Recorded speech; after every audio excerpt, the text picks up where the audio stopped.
Hey guys, today is Wednesday, July 17th, 2019, and thank you for joining me.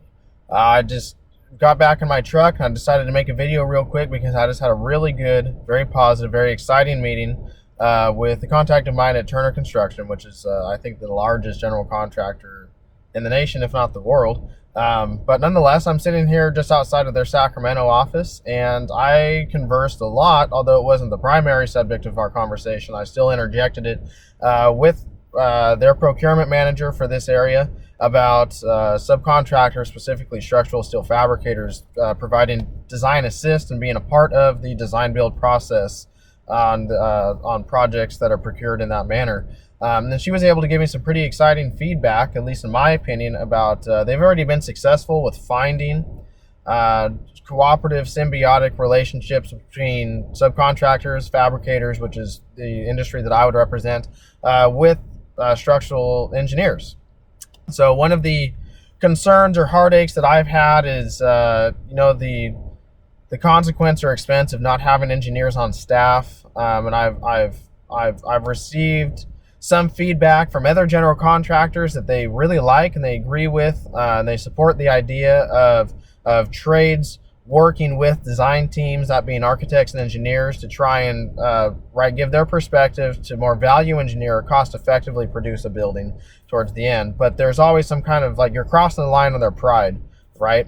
There's these guys are architects and they're engineers and they know the what for because that's what they went to school for. And we're construction workers, right? We do what's dictated to us by them on the contract drawings. Or you're not necessarily speaking the same language. Like maybe you think if you built something a different way, it's a great idea, but in engineering terms, it would never suffice to meet load or something like that. And so you're just this dumb construction guy. No, I think that's something that can be overcome, which is why I continued to pursue this. But there's always a bit of a resistance, kind of when I bring this up to some other contractors about, man, that's a great idea.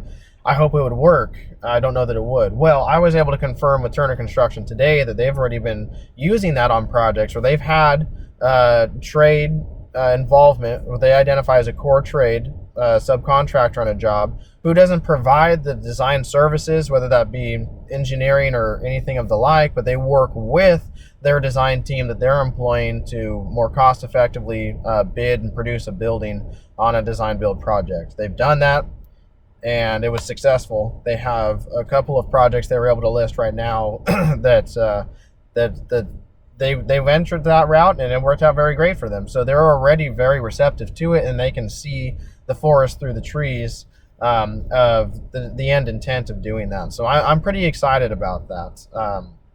And I guess, short of sharing my excitement with this information that I received today with you, I just want to reiterate the importance of talking to people in your industry. I am not in my hometown right now. I've driven all the way to Sacramento to have this conversation, which was fairly brief with a very important contact at their office, and it produced innumerable, right, positive, optimistic results for me, the outlook of my intentions of my business, what I want to do and where I want to go.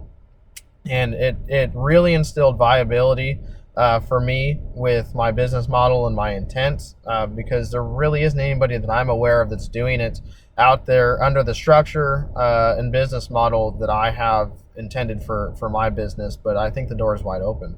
I'm still very excited about it. Anyways, I would actually encourage that whatever business it is, whatever industry it is, whatever good or service it is that you're providing on your end, that you provide this same kind of feedback for me and the rest of us in this community of starting, growing, developing a new business, right? Because we're all in the same boat.